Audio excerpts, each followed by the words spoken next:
Pertemanan orang dewasa. Hei, apa kabar? Senang akhirnya bisa kumpul-kumpul. Sering-sering ketemu dong. Ini adalah pertama kalinya teman-teman klub kampus berkumpul setelah lulus kuliah. Setelah dibubarkan pada tahun 2000-an dan tidak ada lagi pertemuan resmi, mantan wakil ketua klub periode kami dengan segala upaya akhirnya berhasil mengumpulkan sekitar 3 angkatan di sebuah restoran Korea. Meski sudah 25 tahun berlalu, semuanya masih terlihat sama. Bahkan gaya bicaranya pun masih seperti dulu. Hebat. Sepertinya yang menua hanya tampilan luarnya saja. Setelah bercengkrama sambil mengenang masa lalu, kami akhirnya berpisah dan berjanji untuk mengadakan pertemuan rutin 2 atau 3 bulan sekali. 3 bulan kemudian, datang sebuah SMS. Pertemuan klub yang direncanakan bulan Mei dibatalkan. Sebelum berpisah, kami sudah sepakat untuk mengadakan pertemuan kedua pada 19 Mei. Tetapi terpaksa diundur karena hanya sedikit bisa atau lebih tepatnya mau ikut. Aku pun tidak bisa berkata apa-apa karena kebetulan ada janji lain sehingga memang berencana tidak ikut. Namun, kasihan teman-teman yang sudah terlanjur mengosongkan jadwalnya pada hari itu. Beginilah menjadi orang dewasa. Mendahulukan pertemuan yang harus dihadiri daripada pertemuan yang ingin didatangi. Aku masih sering bertemu dengan teman-teman SMA yang dulu membuat majalah sekolah bersama, setahun sekali setiap akhir Januari. Tingkat kehadirannya paling tinggi di antara pertemuan tanpa tujuan dengan temanku lainnya.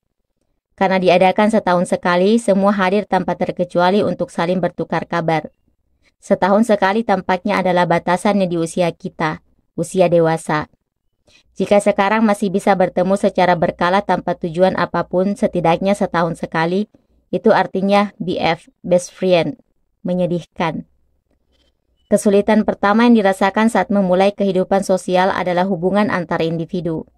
Saat sekolah, kita hanya perlu memilih orang yang cocok untuk diakrabi, tetapi tidak demikian di lingkungan sosial. Kita bertemu dengan orang-orang yang harus ditemui, yang memiliki peran resmi sebagai atasan, rekan kerja, pihak pertama, atau pihak kedua. Tidak mudah berteman dengan orang baru. Tentu saja, orang-orang yang ditemui di lingkungan sosial umumnya ramah. Di tempat kerja yang baru dimasuki pun, kebanyakan orang senang membantu. Namun, disitulah letak permasalahannya. Siapa yang akan kamu percayai, dengan siapa kamu akan mengakrabkan diri? Di sekolah, bila ada senior atau teman yang mendekati dengan niat baik, kita tinggal menerimanya dengan niat baik pula. Namun di dunia kerja, kita akan berpikir ulang dan curiga orang itu memiliki maksud tertentu. Di dalam organisasi, ada golongan-golongan sehingga mungkin saja terbentuk kubu atau bisa juga ada maksud lain jika itu lawan jenis. Aku tidak bermaksud menyarankan untuk tidak mempercayai siapapun di awal. Aku masih percaya prinsip bahwa jika kita memperlakukan orang lain dengan tulus, maka niat baik itu tentu akan ada balasannya. Tentu saja, balasan itu mungkin tidak langsung kembali kepada kita. Namun, lewat aku yang memiliki niat baik itu, tempat kita bekerja jadi sedikit terpengaruh. Saat semua orang di dunia ini sinis bahwa tak ada seorang pun yang bisa dipercaya, kita boleh tidak setuju dengan berkata, benarkah semua orang di dunia ini seperti itu?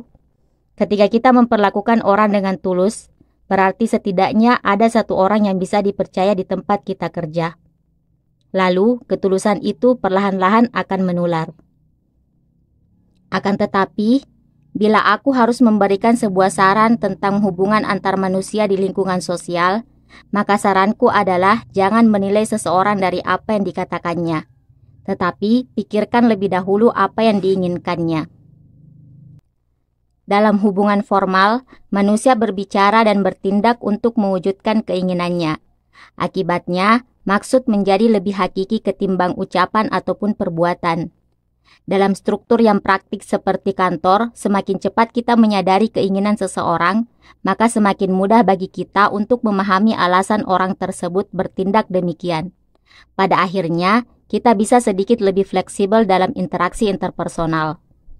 Pekerjaan yang menumpuk bisa diatasi dengan begadang, namun tidak ada solusi dalam hubungan manusia. Kekhawatiran seperti, apakah aku bodoh menerima saja seperti ini, bersilangan dengan rasa bersalah seperti, apakah aku terlalu keras memandang dunia ini? Lelah, kita rindu kawan lama yang bisa ditemui dengan hati tenang. Kata orang, teman masa kecil adalah sahabat sejati. Hubungan paling jujur karena tidak diiringi tujuan apapun. Namun, aku tidak sepenuhnya setuju dengan ucapan ini. Betapapun murninya hubungan itu dulu, bila sekarang sering bertemu tapi tidak bisa berbagi rasa simpati yang murni itu, maka tak ada hal yang bisa diharapkan selain kesedihan sementara. Justru karena ada kecenderungan untuk mengulang kembali masa-masa yang dulu disukai saat akhirnya bertemu kembali dengan teman lama, maka muncullah kemunduran perasaan. Setelah kondisi masing-masing banyak berubah seiring berjalannya waktu, kadang kita juga harus menerima adanya kerenggangan yang semakin menganga bila sering bertemu. Kini sudah banyak teman digital.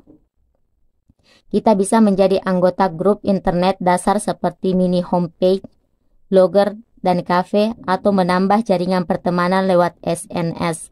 Social networking system seperti Me Today, Twitter, dan Facebook. Sekarang kita tidak perlu takut meski terdampar di suatu tempat di dunia ini.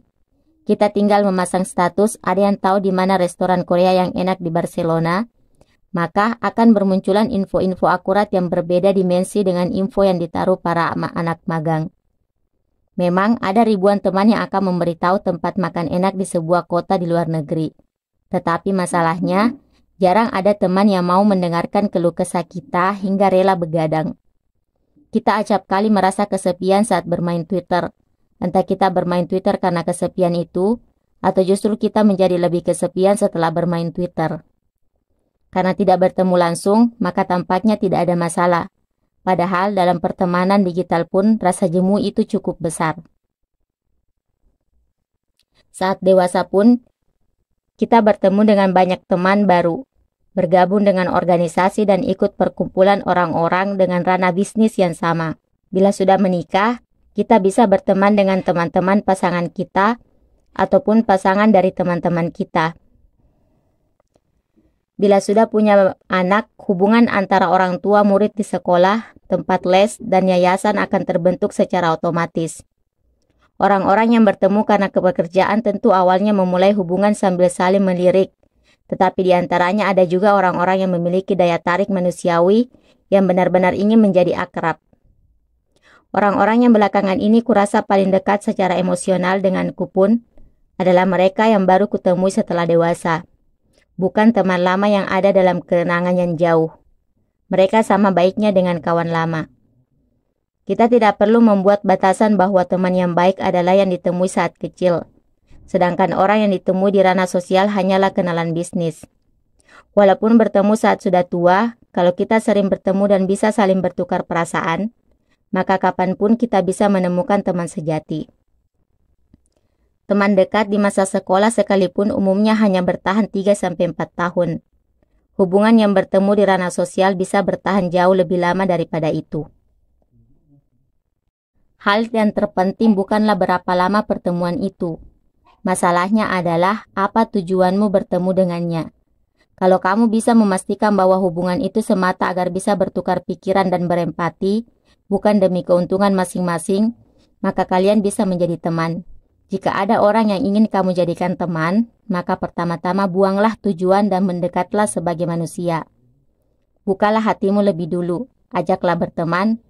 Mungkin selanjutnya kamu akan menemukan teman sejati dalam hidup.